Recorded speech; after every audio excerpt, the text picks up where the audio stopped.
Здравствуйте, компания Прогресс Авто и краткий обзор мини-трактора с куном и фрезой Mitsubishi MT-185.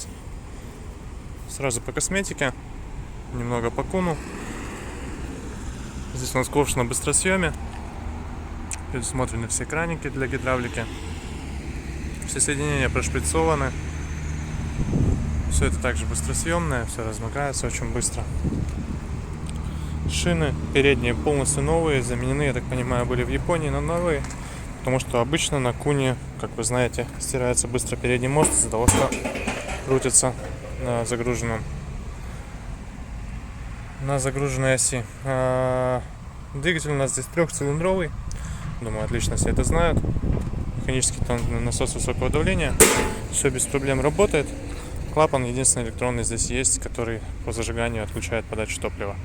Также у этих тракторов одной из значительных особенностей является наличие реверса, даже в небольших моделях, таких как, например, это. Соответственно, реверс у нас здесь также есть, 4 ступени коробки переключения передач, плюс раздаточка. Отключаемый полный привод, конечно же, как и везде, блокировка заднего моста. Здесь у нас вал отбора мощности и регулировка положения гидравлики. Ну и регулировка положения, имею в виду заднего навесного устройства.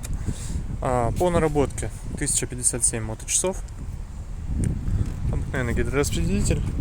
Шины задние также очень не сильно изношены, скажем так, но, к сожалению, присутствует растрескивание по верхнему слою резины. Трехточное навесное устройство, как уже видели, наверное, без дополнительных гидрорегулировок, то есть только вверх-вниз и плавающий режим по заглублению автоматическому. Фреза у нас здесь 1,30 м. Колея у трактора где-то в районе 95 сантиметров, 90. Износ ножей.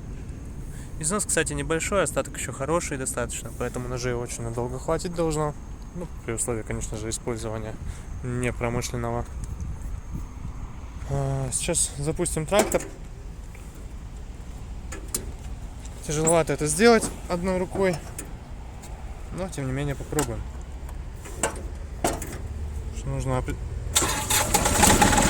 Чтобы запустить данный трактор, нужно одновременно прижать рычаг, выжать педаль сцепления и только тогда уже проворачивать ключ зажигания.